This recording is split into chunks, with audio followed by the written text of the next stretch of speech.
बिस्मिल्लाहिर्रहमानिर्रहीम। नाजरीन, मैं हूं वहीद जावेद। आप देख रहे हैं मेरा यूट्यूब चैनल। 9 मई योम स्याह 9 मई योम स्याह के तौर पे पाकिस्तान में याद रखा जाएगा। पाकिस्तान तहरीक इंसाफ की जानिब से असास इदारों पे हमले किसने किए, कौन कौन उसमें शामिल था। हर रोज़ एक नई फ़िल्म, एक नया ड्रामा और एक नई चीज़ सामने आ रही है। आज आपको सुनाते हैं कि जो पाकिस्तान रावलपिंडी तहरीक इंसाफ की रहनुमा थी, उन्होंने आपस में क्या गुफ्तगू की, किस तरह उन्होंने असास इदारे पे हमला करने के लिए प्लानिंग की। इस ऑडियो में आप सुने।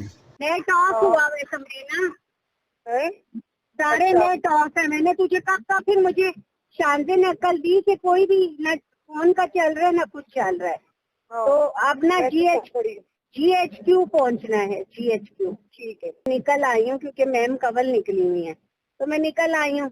तो अब मैंने तुझे सिर्फ ये बताना था, फैजाबाद वगैरह में आदमी जा रहे हैं, GHQ की तरफ मैम कवल ने कहा है कि आना है। हेलो जी जी हाँ, परखंदा इधर रोको, परखंदा जी। ये जो बिल्कुल इधर आती है ना आखिर में ज्यादा कार वाली जगह, इतनी बुरी शेयरिंग हो रही है, पुलिस और लड़कों की लड़ाई हो रही है।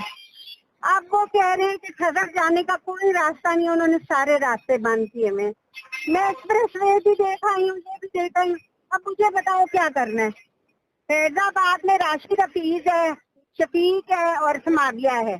समाविया को धक्के मार मार के वापस कर रहे हैं। समाविया हीरोइन बनी हुई आगे जा रही है।